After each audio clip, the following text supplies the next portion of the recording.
Hello students, welcome to PD classes again. मैं आपका mentor Priyadarshi sir, PD sir. मैंने last class में आपको फुल कंटेंट लेक्चर जो है उसमें मैंने गैस लॉज बताए थे आपको। गैस लॉज में बेसिकली मैंने अवोगाड्रोस लॉ, बॉयल्स लॉ बता दिया है आपको। बॉयल्स लॉ के बाद अब चार्ल्स लॉ स्टार्ट करेंगे बेटा। Second content of the gas laws Charles law हमने स्टार्ट करना है। और चार्ल्स लॉ मैंने आपको बताया था कि ये जो प्रोसेस होता है ये होता है बेटा आइसोबैरिक प्रोसेस। आइसोबैरिक का मतलब क्या हुआ? आइसोबैरिक का मतलब प्रेशर कांस्टेंट। तो चार्ल्स लॉ मैंने आपको लास्ट क्लास में पढ़ाया था। प्रीवियस कंटेंट जरूर देख लीजिए, प्रीवियस कंटेंट लेक्चर देखिए, उसमें आपको क्लियर व्यू मिलेगा। मैंने गैस लॉज में बताया था कि गैस पढ़ने हैं तो हमने पीवीटी पे फोकस होना है। पीवीटी पे फोकस होने के लिए आइसोबैरिक लॉ है। आइसोबैरिक मींस कि प्रेशर अगर मैं फिक्स करता हूं तो it will give the relation between V and T. अरे बोलो, वी एंड टी का रिलेशन होगा। और वी एंड टी का रिलेशन का मतलब कैसा रिलेशन होगा? तो चार्ल्स लॉ कहता क्या है बेटा? At constant T volume is direct, sorry pressure isobaric content है। At constant P volume is directly proportional to T. Why I have written this? Volume directly proportional to T हमने क्यों लिखा? तो आप समझ सकते हो कि अगर किसी गैस का मैं टेम्परेचर इंक्रीज करूंगा तो गैसेस मॉलिक्यूल्स उस एनर्जी को एक्वायर करके मॉलिक्यूल में काइनेटिक एनर्जी आएगी, तो वो उनका वॉल्यूम एक्सपैंड होगा कि नहीं, उनका वॉल्यूम बढ़ेगा कि नहीं? बढ़ेगा। तो जब टेम्परेचर में बढ़ाऊंगा तो वॉल्यूम बढ़ेगा। तो गैस लॉज के चार्ल्स लॉ कांस्टेंट प्रेशर पे आइसोबैरिक प्रोसेस है जहां पर V प्रोपोर्शनल टू T होता है। अब मैं आपको बोलूंगा कि ये चार्ल्स लॉ में जैसे मैंने बॉयल्स लॉ के सारे ग्राफ बताए हैं, मैं बोलूंगा कि इसके भी सारे के सारे ग्राफ प्लॉट करो। This is your work. आपको करना है बेटा इसके ग्राफ कंटेंट मैं बता रहा हूं, क्वेश्चंस बता रहा हूं, आपको सारे के सारे प्लॉटिंग करनी है, वो मैं नहीं करने वाला हूं। ठीक है? तो ग्राफ लॉ, ग्राफ क्या है? ग्राफ और चार्ल्स लॉ देखो आप। ग्राफ और चार्ल्स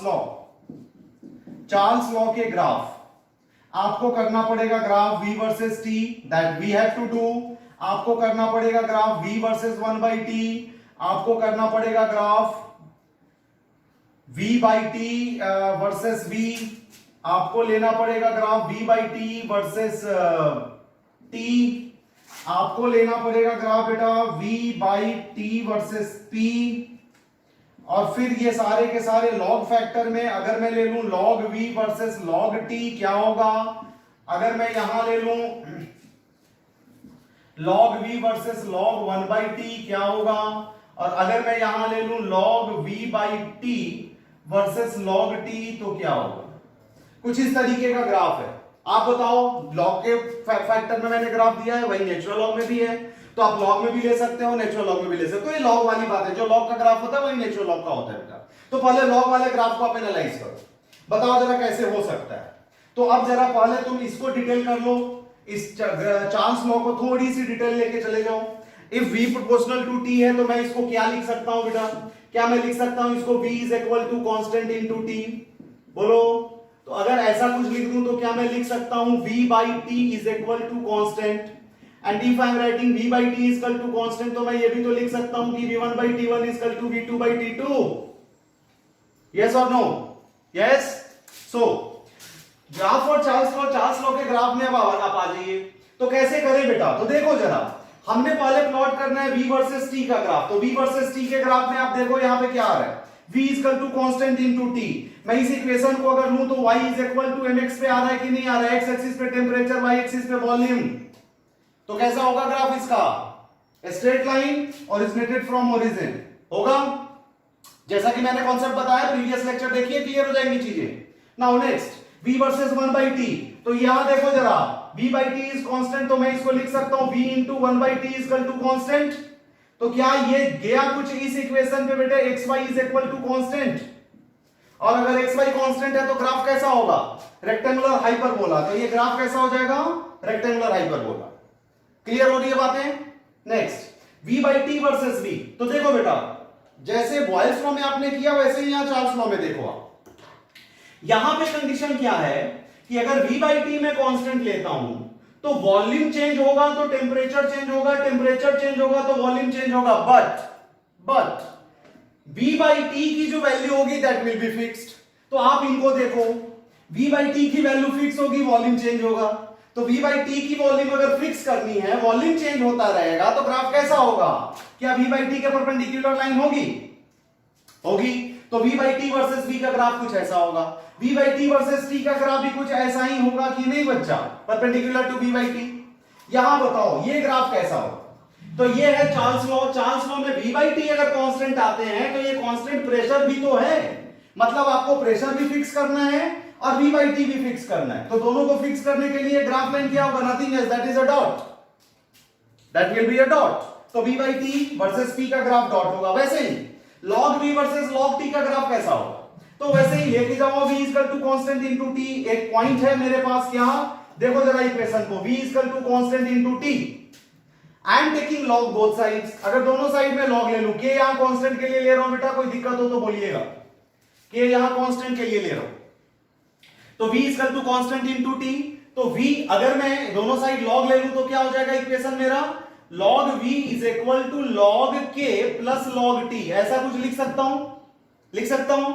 और log k क्या हो जाएगा? एक नया कांस्टेंट हो जाएगा बेटा, इसको मैं k डैश मान लेता हूं। तो log v equal to k dash plus log t। तो देखो जरा इक्वेशन कैसा बन गया, ये बन गया y is equal to c plus mx पे। c की जगह ये कांस्टेंट है, m की वैल्यू यहां 1 है, x एक्सिस पे log t और y एक्सिस पे log v है। तो log v versus log t का ग्राफ कैसा होगा? ये भी स्ट्रेट लाइन होगा but not originated from origin. जहां पर m स्लोप है तो स्लोप यहां पॉजिटिव दिख रहा है आपको, और c इंटरसेप्ट है, इंटरसेप्ट भी यहां पॉजिटिव दिख रहा है। तो यहां पर ये क्या हो जाएगा? स्ट्रेट लाइन तो होगा लेकिन ओरिजिन से स्टार्ट नहीं होगा, with positive axis, with positive slope, sorry.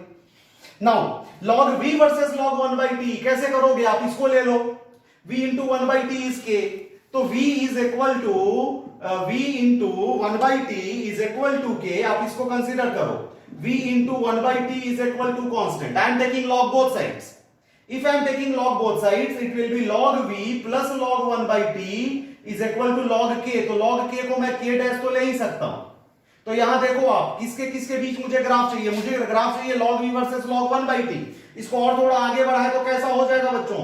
log v equal to k dash minus log 1 by t। Check करो, क्या ये y is equal to c minus mx वाले फॉर्मेट पे आ रहा है? y एक्सिस पे log v है, log v, x एक्सिस पे log 1 by t है, log 1t। m की जगह यहां वैल्यू आ रही है 1 जो कि नेगेटिव है, स्लोप यहां नेगेटिव है, इंटरसेप्ट पॉजिटिव है। तो यहां ग्राफ कैसा होगा? Graph line will be straight but not originated from origin. और ये ग्राफ लाइन कैसी हो जाएगी? नेगेटिव स्लोप के साथ, positive intercept with negative slope बना लिए। वैसे ही ये देखो आप, log v by t versus log t। तो if v by t is constant, log v by t भी कांस्टेंट होगा, और log v by t constant होगा और t वेरिएबल है तो log t भी वेरिएबल होगा। तो इस केस में ये v by t versus t का जो ग्राफ आया वैसा ही log v by t versus log t का ग्राफ होगा। ये पैरेलल टू log t और you can say perpendicular to log v by t। अच्छा, जितने भी log के ग्राफ है, नेचुरल लॉग के भी ग्राफ वैसे ही होते हैं, तो इसमें कंफ्यूज नहीं होना बेटा। जितने लॉग के ग्राफ हैं उतने ही नेचुरल लॉग के ग्राफ होते हैं। आप इसको कॉपी करिए, अगले पॉइंट पे चलते हैं।